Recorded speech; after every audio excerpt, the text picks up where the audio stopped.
Donald Trump's big, beautiful bill is one of the most grotesque, hideous, despicable monstrosities ever inflicted upon mankind. I'm not kidding. And now, in this breaking story, the Senate just dropped a last-minute bombshell on Donald Trump's hideous, big, beautiful bill. Now, make no mistake, Donald Trump's big, beautiful bill would absolutely be catastrophic for America. It would enrich the wealthy, it would give a bunch of protections to corporations, it would even give Trump leeway when it comes to denying elections. But another thing that makes this bill really quite concerning is the fact that millions of Americans will feel the effects if it actually passes. Interruption. You've made Doge a main target, right? You've got that in the crosshairs. Medicaid is the next target on behalf of Democrats. There are 80 million Americans who receive some measure of Medicaid reimbursement to a tune of $600 billion. Can you not admit that there's got to be some waste, fraud, and abuse? There's no question. In that $600 billion. There's waste, fraud, and abuse throughout government. There's no question about that, and we have to go after waste, fraud, and abuse. But let's recognize that 2/3 of the people in nursing homes are paid for with Medicaid. 1/10 of the veterans in the United States of America are on Medicaid. There are 70 million Americans on Medicaid. It's not just low-income people who don't have any other resources. It's not just disabled people who really have no other opportunities. It's not just people getting the Affordable Care Act help with health insurance. It's veterans, it's senior citizens, but you children. can see that there is room to trim in that area. Yeah, but what we're seeing from Doge, what we've been seeing so far, a lot of it's just been reckless. Still, however, it's nothing compared to the moment you've been waiting for, because the Senate just dropped a last-minute bombshell on Donald Trump's big, beautiful bill. Take a look. Mr. President, I recognize a senator from Kentucky. in deciding whether to vote for the big, not-so-beautiful bill, I've asked a very specific question. Will the deficit be more or less next year? The answer, without question, is this bill will grow the deficit. The federal government has fancy formulas and hundreds of wonky accountants who inform us of their projections over 10 years. But you often can't trust these projections. In an excellent piece written by the Foundation for Economics and Education entitled "The CBO's Projections Are Worse Than Useless," Eric Schuler writes, "Long-term analysis and language is commonplace in U.S. national politics, but it achieves no useful outcome. It confuses far more than it clarifies. It does not provide accurate estimates of long-term results. It does not improve the average voter's understanding of policy effects. And it gives politicians a means to claim they are being fiscally responsible without actually ever exercising any prudence whatsoever. Sometimes the predictions are off because a new Congress is elected and changes the law.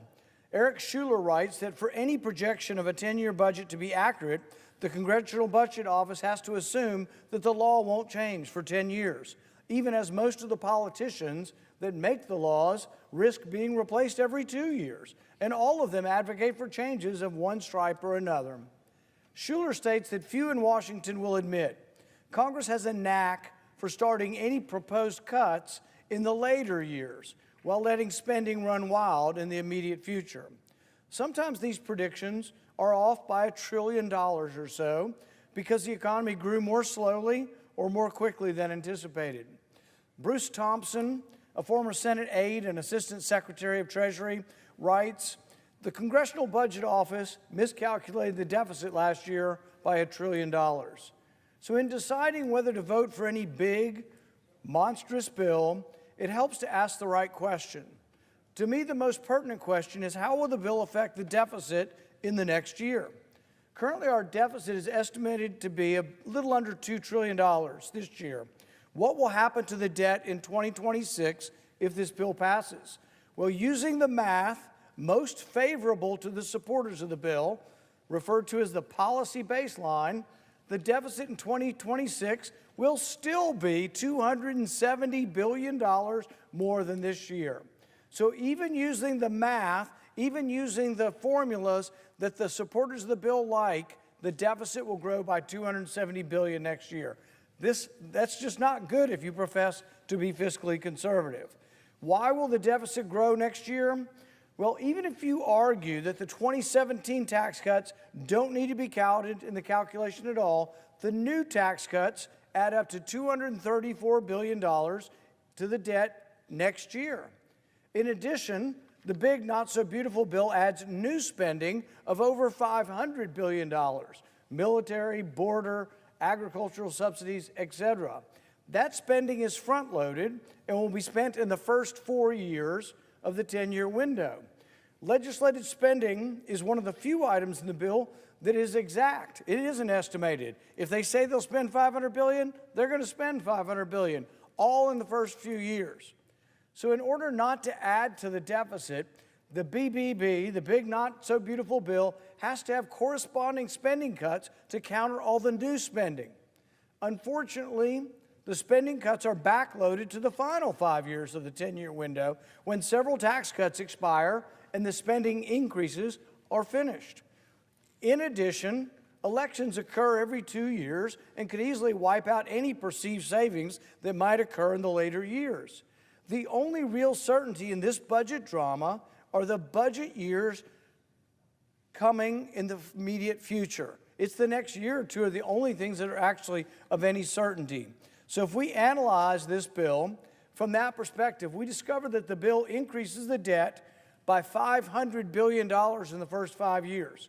This is not the CBO projection that Republicans have not liked. This is the projection they are using, says the debt will add $500 billion in the first 5 years. Now, they say somehow, miraculously, in the last 5 years, it gets to a $500 billion in savings. So it's $1 trillion shift from year 5 to year 10. The CBO scores it differently, not as encouraging, and says it adds over $3 trillion in debt. So which is it? Does this bill save $500 billion over 10, or does it add $3 trillion over 10? The truth is that anybody, that even a person with a magic crystal ball, it's anybody's guess. Which brings us back to maybe we have to judge the effects of the big, not-so-beautiful bill by looking at what happens to the debt next year. Supporters of the bill admit it adds $270 billion to the debt next year. That's the only thing we know for certain. We don't know what happens in year 3, 4, 7, 8, 9, 10, but we know next year this bill will grow the deficit by $270 billion. In addition, the bill increases the debt ceiling by $5 trillion. What does that mean? That is an admission that they know they aren't controlling the deficit. They know that the ensuing years will add trillions more. So we're adding $2 trillion this year, but they're anticipating, the authors of the bill anticipating adding more than $2 trillion next year. That doesn't sound at all conservative to me, and that's why I'm a no. At the end of the day, Rand Paul, at the very least, is a Republican with some semblance of a backbone.